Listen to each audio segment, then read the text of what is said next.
Vamos a hablar de dengue. El viernes, cuando leíamos la portada del Litoral, te hablábamos que se conmemoraba el Día Internacional de Concientización. Hubo días de calor, precipitaciones. ¿Quién se acordó de vaciar ese tarrito que teníamos en el patio, hacer el descacharrado correspondiente? Yo dudo que muchos lo hayamos hecho, en mi caso no lo hice, pero ¿cuál es la importancia de hacerlo? ¿Cuál es la realidad en la ciudad de Santa Fe? Está Andrea Previtali, que es investigadora de CONICET, para charlar con nosotros sobre el tema. ¿Cómo estás, Andrea? Muy bien, buenos días. Es un tema importante para hablar ahora que se viene la temporada de calorcito y empieza a haber actividad de mosquitos. Muchas personas ya estuvieron comentando que los han encontrado nuevamente. ¿Es muy frecuente encontrar el Aedes aegypti en Santa Fe? Sí, es uno de los mosquitos más abundantes, un mosquito que está activo sobre todo temprano en el día y al atardecer. Es un mosquito muy pequeñito y que se caracteriza porque tiene en las extremidades manchas blancas, es negrito con manchas blancas.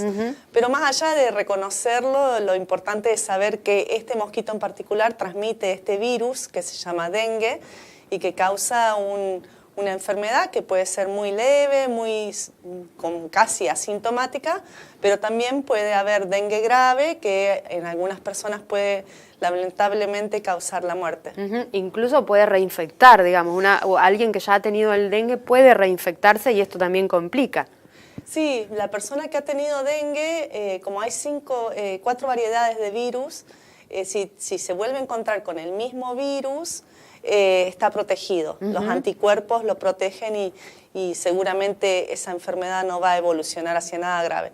En cambio, si se encuentra con una cepa del virus que no es la que ha tenido antes, incluso se complica más la infección y ahí es donde puede tornarse un dengue grave. Pero de todas maneras, más allá de cómo va a evolucionar eventualmente esta enfermedad, es importante ir a hacerse ver cuando uno tiene fiebre, dolores musculares, fatiga, un cansancio muy grande.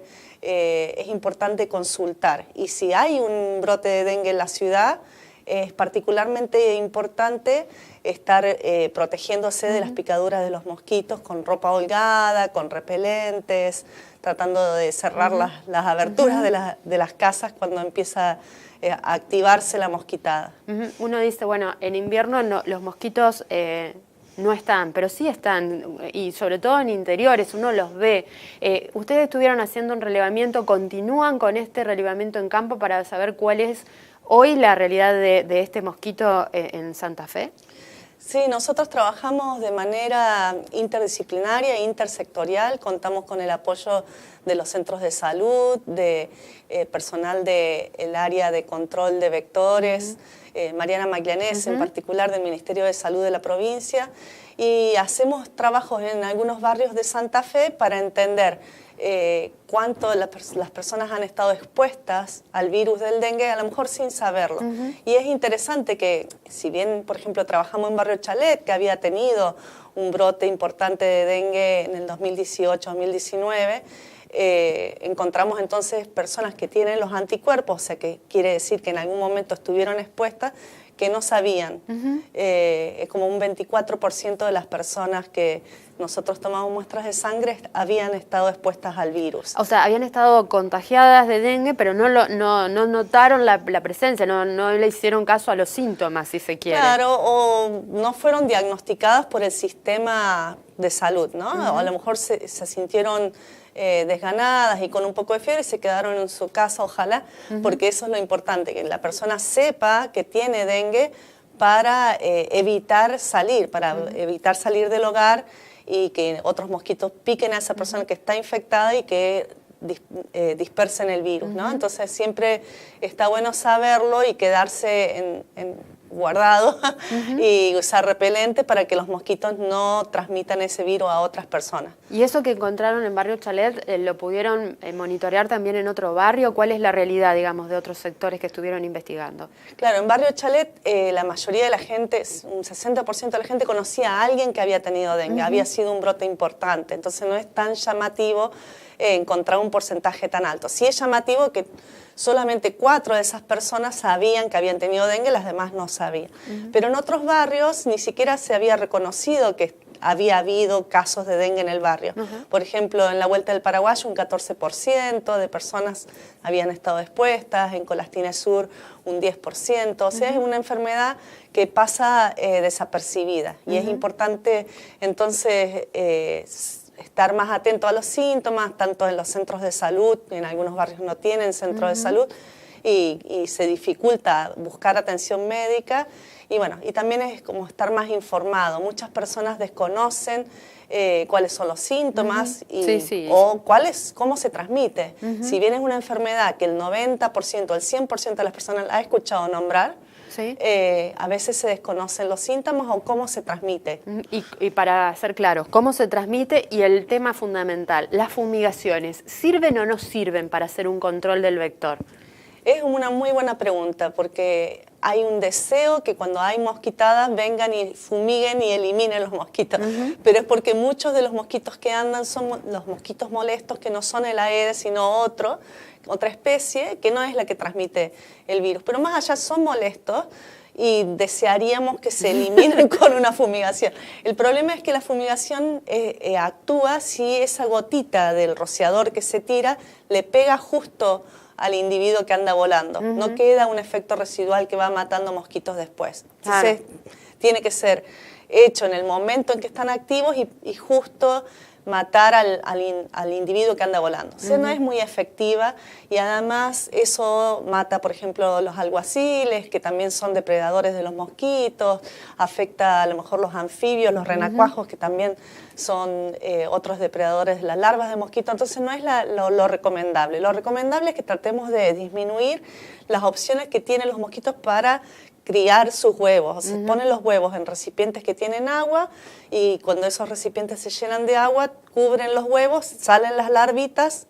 que quedan ahí en los recipientes, las podemos ver, y después esas larvitas pasan al estado adulto. ¿Sí? Y esos son los mosquitos entonces que pueden contagiarse al picar a una persona infectada y adquieren el virus y cuando vuelven a picar a otra persona le transmiten el virus. Así es como se contagia. No se contagia por tomar mate con una persona enferma, no se contagia por darle besos a una persona enferma, es solamente a través de la picadura del mosquito. ¿Y esas dudas están cada vez que ustedes realizan este trabajo en territorio por parte de los vecinos?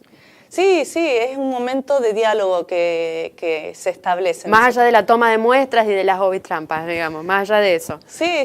Nosotros cuando hablamos con los vecinos y las vecinas, primero indagamos sobre cuánto sabe la persona, cuánto le preocupan estas enfermedades y después hay un momento a veces de informar, ¿no? Y esto lo hacemos también en talleres, hemos estado haciendo talleres para elaborar repelentes naturales contra los mosquitos, porque hay que también brindar soluciones, no solamente indicar la importancia de que cada uno trate de descacharrear, sino también trabajar en brindar soluciones. Hay personas que tienen cubiertas de neumáticos de autos acumuladas y a lo mejor no tiene una solución para deshacerse de esos, que son justamente receptores de agua y de criaderos de mosquitos. Y así, con zanjas que tienen basura, que también acumulan en esos recipientes agua, también hay que buscar una solución a esas cuestiones más colectivas, más del lugar. Andrea, ¿dónde van a seguir trabajando? ¿En qué otros barrios van a estar haciendo esta toma de muestras, detectando si existe el mosquito? Nosotros vamos a seguir trabajando en barrios tanto de la ciudad bien urbanos como barrios más periurbanos, más de la costa, y trabajamos estudiando el dengue y la leptospirosis, que es otra enfermedad que ocurre en la misma época, o sea, empieza a haber casos de leptospirosis en verano y otoño, justo como el dengue, y tiene síntomas parecidos al dengue, también tiene causa fiebre, dolores musculares, cansancio, y por eso nos parece importante que la gente las pueda identificar, conocer, porque son dos enfermedades que en Santa Fe ocurren, el dengue está ocurriendo más seguido, con brotes importantes, la leptospirosis son todos los años que hay algunos casos, se transmite por el agua, es una bacteria que ingresa directamente por la piel o por las lastimaduritas que tengamos. Y que tiene que ver con los roedores, básicamente. La transmiten los roedores a través de la orina, pero queda en el ambiente por semanas, meses. Entonces, también nos interesa que que la gente conozca esta otra enfermedad que hay que evitarla, evitando mojarse los pies cuando hay inundación de lluvia, salir con calzado cubierto los pies y de esa manera se evita bastante.